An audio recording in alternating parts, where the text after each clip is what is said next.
ഡോക്ടർമാർ ജീവൻ രക്ഷിക്കുന്നവരാണ്, എന്നാൽ ജീവൻ കളയുന്നവരാണോ? എന്നാൽ ജീവൻ കളയുന്ന ഈ നാട്ടിലെ കുറെ പുഴുക്കുത്തുകളായ കുറെ ഡോക്ടർമാരുണ്ട്. അങ്ങനെ ഒരു ഡോക്ടറുള്ള ഒരു സ്ഥലമാണ് കണ്ണൂർ. ഒരു മകൻ, ഒരമ്മ കരഞ്ഞുകൊണ്ട് ലൈവിൽ വന്ന് പറയുന്ന ഒരു വാർത്ത നമ്മൾ ഇതിനോടകം മലയാളികളെല്ലാം കേട്ടതാണ്. ഒരു ഡോക്ടറിൻ്റെ കെടുകാര്യസ്ഥത. ആ ഡോക്ടർ കാരണം ആ അമ്മയ്ക്ക് നഷ്ടമായത് സ്വന്തം മകനെയാണ്.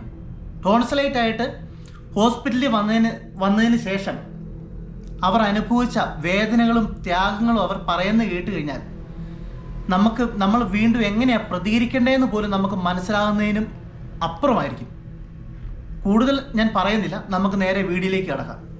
എൻ്റെ മോൻ Suryajith Kannadiparamba government higher secondary school +2 പഠിക്കുന്ന മോനെ. അവന് തൊണ്ടക്ക് ടോൺസിലൈറ്റിസിൻ്റെ ഇൻഫെക്ഷൻ്റെ പ്രശ്നം കൊണ്ട് കണ്ണൂർ പ്രിയ ENT കെയറിൽ സർജറിക്ക് കൊണ്ടുപോയിരുന്നു. ഡോക്ടർ 17-ാം തീയതി ബുധനാഴ്ച അവന് കണ്ണൂർ പ്രിയ ENT കെയർ കേട്ടോ സർജറി ചെയ്യാൻ വേണ്ടി തീരുമാനിച്ചു. പ്രിയ ENT കെയറിൽ സന്തോഷ് പ്രിയദർശനാണ് സർജറി സന്തോഷ് പ്രിയദർശൻ ചെയ്തത്. ഒന്നും പേടിക്കാനില്ലെന്നും ചെറിയൊരു സർജറിയാണ്, അത് രാവിലെ ചെയ്ത് ഉച്ചയാകുമ്പോൾ തിരിച്ചു പോകാമെന്നും എൻ്റെ മോന് പറഞ്ഞ് ബോധ്യപ്പെടുത്തി. അതിനൊരു ഫിറ്റ്നസിൻ്റെ എല്ലാ ടെസ്റ്റും കഴിഞ്ഞ് എല്ലാ ഇതും റെഡി ആയത് ശേഷമാണ് എൻ്റെ മോന് സർജറി ചെയ്തത്. ഒരു കുഴപ്പവും ഉണ്ടായിരുന്നില്ല എൻ്റെ മോന്. 2 ദിവസം വരെ ഒരു പ്രശ്നവുമില്ല. പിന്നെ ശനിയാഴ്ച ആകുമ്പോൾ എൻ്റെ മോന് രാത്രി 12 മണിയായപ്പോൾ ചെറുങ്ങനെ ബ്ലഡ് വന്നു. ഡോക്ടറെ വിളിച്ച് സംസാരിച്ചു. ഡോക്ടർ പറഞ്ഞു തൊണ്ടയിൽ ഐസ് വെക്കാൻ വേണ്ടി പറഞ്ഞു. അതുപോലെ ചെയ്ത് ഒപ്പം തന്നെ ബ്ലീഡിങ് നിൽക്കുകയും ചെയ്തു. അതിനുശേഷം പിന്നെ ഒരു പ്രശ്നവും ഉണ്ടായില്ല. അത് കഴിഞ്ഞ് തിങ്കളാഴ്ച രാത്രി 12 മണിയായപ്പോൾ അവന് ബ്ലഡ് വോമിറ്റ് ചെയ്തു. അപ്പോൾ ഡോക്ടർ വിളിച്ചപ്പോൾ ഡോക്ടർ പറഞ്ഞു ഫാത്തിമ ഹോസ്പിറ്റലിൽ വന്ന് അഡ്മിറ്റ് ആവാം, അരമണിക്കൂർ കൊണ്ട് നിങ്ങൾ അവിടെ എത്തണം. ഞാൻ അവിടെ അരമണിക്കൂർ കൊണ്ട് എത്തുന്നതാണ് ഡോക്ടർ പറഞ്ഞത്. അങ്ങനെ ഈ ഡോക്ടറിനെ വിളിച്ചപ്പോൾ ഡോക്ടർ പറയുന്നു ഫാത്തിമ ഹോസ്പിറ്റലിൽ അഡ്മിറ്റ് ആവാൻ പറയുന്നു. അരമണിക്കൂറിനുള്ളിൽ ഞാൻ അവിടെ എത്തും. അതായത് ചെറിയ സർജറി കഴിയുന്നു. ആ സർജറി കഴിഞ്ഞതിനെ തുടർന്ന് ഡോക്ടർ തന്നെ പറയുന്നു വളരെ ചെറിയ സർജറിയാണ്, കാര്യമാക്കാനൊന്നുമില്ല, പേടിക്കാനൊന്നുമില്ല, ചെയ്തിട്ട് നിങ്ങൾക്ക് വൈകിട്ട് പോകാമെന്ന് പറയുന്നു. അങ്ങനെ ഇരിക്കുമ്പോഴാണ് കൊച്ച് രക്തം ഛർദ്ദിക്കുന്നത്. അങ്ങനെ ഐസ് കട്ട വെക്കാൻ പറയുന്നു. ഫസ്റ്റ് ടൈം രക്തം ഛർദ്ദിച്ചപ്പോൾ ഐസ് വെക്കാൻ പറഞ്ഞു. അങ്ങനെ ഐസ് വെച്ചു. ആ രക്തം നിൽക്കുന്നു. വീണ്ടും ഛർദ്ദിച്ചു കഴിഞ്ഞപ്പോഴാണ് പറയുന്നത് ഫാത്തിമ ഹോസ്പിറ്റലിലേക്ക് നിങ്ങൾ അഡ്മിറ്റ് ആകുക, ഞാൻ ഉടനെ അവിടെ വരാമെന്ന് പറയുന്നു. അതേ തുടർന്ന് നമുക്ക് ബാക്കിയേക്കാം. ഡോക്ടർ പറഞ്ഞതിന് ശേഷം ഞങ്ങൾ അവിടെ എത്തി. ഫാത്തിമ ഹോസ്പിറ്റലിൽ വെച്ച് ഒബ്സർവേഷൻ റൂമിലേക്ക് നമ്മൾ കൊണ്ടുപോയി. അവിടെ വെച്ച് നമ്മൾ എത്തുമ്പോഴേക്കും ഡോക്ടർ എത്തി, സന്ദേശ് പ്രിയദർശൻ. അവരവിടുന്ന് പരിശോധിച്ചിട്ട് ഡോക്ടർ എൻ്റെ മോൻ്റെ ചുമലിൽ തട്ടിയിട്ട് പറഞ്ഞു, മോൻ നീ ഫിറ്റ് തന്നെയാടാ എന്ന് വരെ പറഞ്ഞതാ. എന്നിട്ട് അവര് എൻ്റെ മോനോട് തൊണ്ടയിൽ ഐസ് വെള്ളം ഗാർഗിൾ ചെയ്തിട്ട് 1 മണിക്കൂർ കഴിഞ്ഞിട്ട് കിടക്കും. പിന്നെ അവിടെ എത്തുന്നവരെ പിന്നെ വേറൊരു പ്രശ്നം ഉണ്ടായിരുന്നില്ല. ഡോക്ടർ പോയി കഴിഞ്ഞതിന് ശേഷം 1 മണിക്കൂർ കഴിഞ്ഞപ്പോൾ വീണ്ടും ഛർദ്ദിക്കാൻ തുടങ്ങി. എൻ്റെ മോൻ ബ്ലഡ് ഛർദ്ദിക്കാൻ തുടങ്ങി. അപ്പോൾ ഡോക്ടറോട് അവർ ചോദിച്ചപ്പോൾ ഡോക്ടർ പറഞ്ഞത് ഇത് പില്ലോ നെഞ്ചിൻ്റെ അടുക്ക വെച്ചിട്ട് അമർത്തിയിട്ട് കമന്നി കിടക്കാനാണ് പറഞ്ഞത്. അത് ഉള്ളിലുള്ള ബ്ലഡ് വയറിലേക്ക് എത്തിയ ബ്ലഡ് പുറത്തേക്ക് പോകുന്നതാണ്, അതുകൊണ്ടൊന്നും പേടിക്കാനില്ല എന്ന് പറഞ്ഞു. പക്ഷെ ഇവരൊക്കെ ഒരു ഡോക്ടറാണോ? അന്നേരം അതിനുള്ള ഒരു കാര്യങ്ങളോ അല്ല, പരിശോധനയല്ല അവിടെ നടത്തുന്നത്. ജസ്റ്റ് ഒരു പില്ലോ എടുത്ത് കമന്ന് കിടന്നോളെ, ആ അകത്ത് കിടക്കുന്ന അഴുക്ക് ബ്ലഡ് അങ്ങ് പൊക്കോട്ടെന്ന്. ഇവനൊക്കെ ഒരു ഡോക്ടറാണോ? ഒരു ടെസ്റ്റോ കാര്യങ്ങളോ ഫാത്തിമ ഹോസ്പിറ്റലില് സന്തോഷ് പ്രിയദർശൻ അല്ലേ? ഒരുപാട് ബ്ലഡ് ഇങ്ങനെ ഒരു ചെറിയ 2-3 ബേസിന് നിറയാണ് ബ്ലഡ്. 3 ബേസിന് നിറയെ ബ്ലഡ് പോയിട്ട് ഒരു തിരിഞ്ഞു നോക്കിയില്ല. 3 ബേസൺ ആ കൊച്ച് ബ്ലഡ് വൊമിറ്റ് ചെയ്യുന്നത്. അപ്പോഴും അവരത് കണ്ടോണ്ടിരിക്കുക. കൂടെയുള്ള നേഴ്സുമാരാണെങ്കിൽ അതിലും കഷ്ടം. ഇങ്ങനെയുള്ള വർക്കത്തിലുള്ള കുറെ സാധനങ്ങൾ. ഒരു സിസ്റ്ററും ഉണ്ടായിരുന്നു. ആ സിസ്റ്റർക്ക് ഒന്നും അറിയാത്തതുപോലെയാണ് അവർ പെരുമാറുന്നത്. ഇത്രയും ബ്ലഡ് പോകുന്നത് കണ്ടിട്ട് അവരിത് നോക്കി ഞങ്ങളുടെ കൂടെ തന്നെ നിൽക്കുക ചെയ്തത്. അവര് നമ്മൾ ഡോക്ടറെ വിളിക്കാൻ പറഞ്ഞിട്ടോ പിടിച്ചിട്ടോ ഒന്നും അവർ ഒന്നും അറിയില്ല. ഡോക്ടർ വന്നിട്ടുമില്ല, ഒന്നും ചെയ്തിട്ടുമില്ല, ഒന്നും ആയിട്ടുമില്ല. മരണവെപ്രാളം കൊണ്ട് ഒരാൾ അവിടെ കിടന്ന്, ആ കുഞ്ഞു കൊച്ച് അവിടെ കിടന്ന് രക്തശബ്ദിക്കുക, അത് കണ്ട് രസിക്കുവാണ് സിസ്റ്റർ. ഒന്ന് ഡോക്ടർ വിളിക്കാൻ പറ്റും, വിളിക്കുന്നില്ല. ഈ 3 ബേസിനോടും ബ്ലഡ് ഛർദിച്ച് കിടക്കുകയാണ്. ഞാൻ പറയുന്നത് ഇതൊരു പ്രൈവറ്റ് ഹോസ്പിറ്റലാണെങ്കിൽ അവിടെ നിന്ന് അവരെ പിരിച്ചു വിടണം. ഒരു ലൈഫിൽ ഒരു ഹോസ്പിറ്റലിൽ പോലും ഇവർക്ക് ജോലി പോലും കൊടുക്കരുത്. ഇത് മനുഷ്യന്റെ ജീവൻ വെച്ചാണ് ഇവര് കളിക്കുന്ന പരത. ഒന്ന് ഓർത്തു നോക്കുക, അമ്മയുടെ വിഷമം ഒന്ന് മനസ്സിലാക്കി നോക്കുക. സ്വന്തം കുഞ്ഞാ, എന്നാ ചെയ്യാൻ പറ്റും? നമ്മൾ സാധാരണക്കാർ എന്നാ ചെയ്യാൻ പറ്റും? നമ്മൾ വിശ്വസിക്കുന്ന ആരാ? ഈ ഡോക്ടർമാർ ഇതുപോലത്തെ തന്തയ്ക്ക് ഇങ്ങനത്തെ പരിപാടി കാണിച്ചു കഴിഞ്ഞാലോ നമ്മൾ പിന്നെ എവിടെയാ പോകുന്നത്?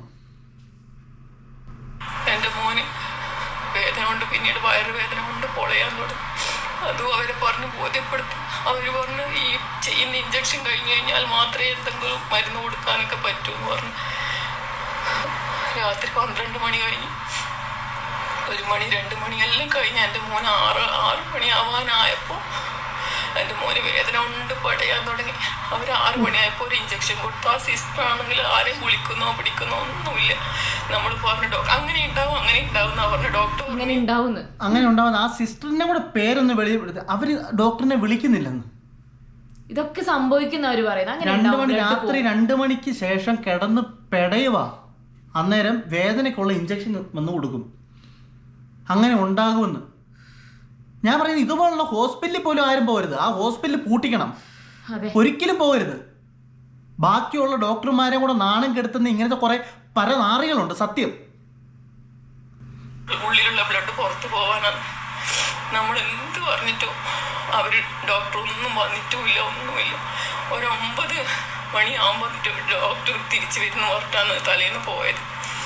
നമ്മൾ 9 മണിയാവാൻ കാത്തു നിൽക്കുന്ന എൻ്റെ മോനെ 6 മണിക്ക് ആകുമ്പോൾ പിന്നെ വയറുവേദനയ്ക്ക് ഒരു ഇഞ്ചക്ഷൻ കൊടുത്തിട്ട് വേദന മാറിയതിൻ്റെ ആശ്വാസത്തിൽ ഉറങ്ങുന്നതായിരിക്കുന്നു. പിന്നെ എൻ്റെ മോന് മയങ്ങിയ പോലെ കിടക്കുകയോ ചെയ്തത്. വേദനേൻ്റെ മരുന്ന് കൊടുത്ത ആശ്വാസത്തിൽ ഉറങ്ങുന്നതായിരിക്കും എന്ന് ഞങ്ങൾ കരുതി. ഞങ്ങൾ അതിൻ്റെ ഓപ്പോസിറ്റായിട്ട് അവിടെ ഇരിക്കുന്നുണ്ടായിന്. മോനെ നോക്കിയപ്പോൾ ഡോക്ടർ ഇപ്പം വരുമല്ലോ എന്നുള്ള 9 മണിയാകുമ്പോൾ എത്തുമല്ലോ എന്ന് വിചാരിച്ചിട്ട് ഇങ്ങനെ കാത്തു നിൽക്കുന്നതാണ് നമ്മൾ. അപ്പോൾ 8:50 മോനെ വിളിച്ചിട്ട് ഡോക്ടർ വരുമ്പോൾ റെഡിയാക്കാലോ എന്ന് വെച്ചിട്ടാണ് മോനെ വിളിക്കാൻ പോയി. നോക്കുമ്പോഴത്തേക്ക് എൻ്റെ മോൻ തണുത്ത് വിറച്ചിട്ടുണ്ടായി, തണുത്ത് മരവിച്ചതുപോലെ ഉണ്ടായി. അത് നമ്മൾ സിസ്റ്റർ വിളിക്കാൻ വേണ്ടി ഓടിപ്പോയി. എൻ്റെ ഭർത്താവ് സിസ്റ്റർ വിളിക്കാൻ പോയി. അപ്പോഴത്തേക്ക് എൻ്റെ മോനെ തൊട്ട് നോക്കുമ്പോൾ എല്ലാം മരവിച്ച് എല്ലാം ഇതായി. അവരെല്ലാവരും കൂടി അത്ര സമയം വരാത്ത അവരെല്ലാവരും കൂടി എത്തി. എൻ്റെ മോന് ഇത്ര സമയം വരാത്ത അവര് അപ്പോഴാണ് അത്ര ഓടിക്കൂടുന്നത്. രാത്രിയിൽ ഒരു സമയം കഴിഞ്ഞ് കഴിഞ്ഞപ്പോഴത്തേക്കും കൊച്ച് അനക്കമില്ല, കിടക്കുന്നു. അമ്മ അച്ഛൻ ഓർക്കുന്നു, അവർക്കൊരു ആശ്വാസം. കിടന്ന് ഉറങ്ങുമായിരിക്കും ഒന്ന് ഓർക്കുന്ന ഒരു അച്ഛൻ്റെ അമ്മയുടെ ആ ഒരു ഒന്ന് ഓർത്തു വയ്ക്കുക, മനസ്സൊന്ന് ഓർത്തു വയ്ക്കുക. സ്വന്തം കൊച്ച ഉറക്കമോ കുഴപ്പമില്ല, അവരത് ആശ്വസിച്ച് കിടന്ന് ഉറങ്ങുക. പിറ്റേ ദിവസം രാവിലെ എഴുന്നേറ്റ് കഴിയുമ്പോൾ തണുത്ത് മരച്ച് കിടക്കുക, ജീവൻ പോയി. ഇത് കേൾക്കുന്ന ഓരോരുത്തർക്ക് ചിലപ്പം ഭയങ്കര നിസ്സാരമായിട്ട് തോന്നാം. സ്വന്തം കാര്യമായിട്ട് നമ്മളൊന്ന് ഉപമിച്ച് നോക്കുക. നമുക്ക് സ്വന്തം ജീവിതത്തിലാണ്, നമ്മുടെ കൂടപ്പറപ്പിനാണ്, നമ്മുടെ കുട്ടിക്കാണ് ഇങ്ങനത്തെ ഒരു അവസ്ഥ വന്ന് ഇങ്ങനത്തെ അവസ്ഥ ഒന്ന് ഓർത്ത് നോക്കി. ചിന്തിക്കാൻ പറ്റുമോ? താങ്ങാൻ പറ്റുമോ? ഒരിക്കലുമില്ല. ആ ഡോക്ടറിനെ വലിച്ചു കീറി ഭിത്തി ഓട്ടിക്കത്തില്ലേ നമ്മള്? CPR കൊടുക്കുന്നു, എല്ലാ കാര്യങ്ങളും ചെയ്യുന്നു. പോയി നിനക്ക് അന്നേരം തന്നെ എനിക്ക് മനസ്സിലായി. ഞാൻ തൊട്ട് നോക്കുമ്പോൾ ഒന്നുമില്ല, ബ്രീത്തിങ്ങും ഇല്ല, പൾസും ഇല്ല, ഒന്നും ഉണ്ടായില്ല. പിന്നെ അവരൊരു പ്രഹസനം പോലെ അവനെ AKGയിലേക്ക് കൊണ്ടുപോയി. AKGയിൽ കൊണ്ടുപോകുമ്പോഴത്തേക്ക് അവിടുത്തെ ഡോക്ടർ എൻ്റെ മോൻ പോയി കൺഫേം ചെയ്തു. സത്യം പറഞ്ഞു കഴിഞ്ഞാൽ ഫാത്തിമയിൽ വെച്ച് തന്നെ എൻ്റെ മോനില്ലാതെ നമുക്ക് ബോധ്യമായതാണ്. എൻ്റെ മോന് അവരെ ഒരൊറ്റ ഡോക്ടർ നേഴ്സിൻ്റെ ഒറ്റ അനാസ്ഥ കൊണ്ട് എൻ്റെ മോൻ ഇങ്ങനെ സംഭവിച്ചത്. ഇനി ഇത്രയും ആക്റ്റീവായതിനും എൻ്റെ മോൻ ജിമ്മിന് പോവേ, ഫുട്ബോൾ കളിക്കുക, എല്ലാം ചെയ്ത് നാട്ടിലും സ്കൂളിലും എല്ലാം. തീർച്ചയായിട്ടും ആ ഡോക്ടറിൻ്റെയും ആ സിസ്റ്ററിൻ്റെ അനാസ്ഥ കൊണ്ട് മാത്രമാണ് ഈ ഒരു ജീവൻ പോയത്. ഇനി നാളെ നമ്മുടെ ഈ കേരളത്തിൽ ഇങ്ങനെ ഉണ്ടാവരുത്, ഉണ്ടാകാൻ പാടില്ല. ഒരു കുട്ടിക്കെന്നല്ല, ആർക്കും ഉണ്ടാകാൻ പാടില്ല. ഇതുപോലുള്ള പുഴുക്കുത്തുകളെ എടുത്ത് കൈകാര്യം ചെയ്യണം, അല്ലെ എടുത്ത് കളയണം. ഇത് ഇന്നലെയും തുടങ്ങിയതല്ല, എത്ര കേസുകളാണ് ഇങ്ങനെ വരുന്നത്. അതെ, ഇതൊരു അവസാനമില്ല. ഇത് നമ്മൾ ആകെപ്പാടെ ആശ്രയിക്കുക എന്ന് പറഞ്ഞു കഴിഞ്ഞാൽ നമുക്ക് എന്തെങ്കിലും പറ്റിക്കഴിഞ്ഞാൽ ആശ്രയിക്കുന്ന ആരെയാ? ഡോക്ടർമാരെയാണ്. ഈ ഡോക്ടർമാർ ഇത് കൂട്ട് പിറക്കാഴി കാണിച്ചു കഴിഞ്ഞാൽ നമ്മൾ ആരുടെ അടുത്താണ് നമ്മൾ ചെല്ലുന്നത്? ഇനിയെങ്കിലും ഇതിനൊരു നടപടി ഇങ്ങനെയുള്ളവർ സർട്ടിഫിക്കറ്റ് പോലും റദ്ദാക്കണം. ഒരു ഡോക്ടറായിട്ട് ഒരിടത്ത് ഇരുത്താൻ പോലും കൊള്ളത്തരുത് ഇങ്ങനെയുള്ള ഇവരെ. കൂടെ ആ സിസ്റ്ററിനെ പേരറിയത്തില്ല, ആ ഡോക്ടറിന്റെ മാത്രം പേരാണ് ഇപ്പൊ കിട്ടിയേക്കുന്നത്. ഡോക്ടറിന്റെ പേരെന്താ? സന്തോഷ് പ്രിയദർശൻ. ഇവരൊക്കെ ഡോക്ടറാണോ? ഇതൊക്കെ എന്ന് അവസാനിക്കുമെന്ന് അറിയത്തില്ല. പക്ഷെ ഇതിനെതിരെ എന്താ പറയാ, ശക്തമായുള്ള നടപടി ഉണ്ടായിരിക്കണം. എത്രമാത്രം ആള് മരിച്ചതിന് ശേഷം, കുട്ടി പോയതിന് ശേഷം ഭയങ്കര ട്രീറ്റ്മെന്റ് അവിടെ, അത് കൊടുക്കുന്നു ഇത് കൊടുക്കുന്നു. പോയതിന് ശേഷം എന്തുണ്ടാക്കിയിട്ട് എന്നാ കാര്യം? എല്ലാ ഡോക്ടർമാരെയും അല്ല പറയുന്നത്, എല്ലാവരെയും അല്ല പറയുന്നത്. ഉള്ള നല്ല ഡോക്ടർമാരുടെ വില കളയുന്ന ഇതുപോലുള്ള വെറും പുഴുക്കുത്തുകളെ പറ്റിയാണ് പറയുന്നത്.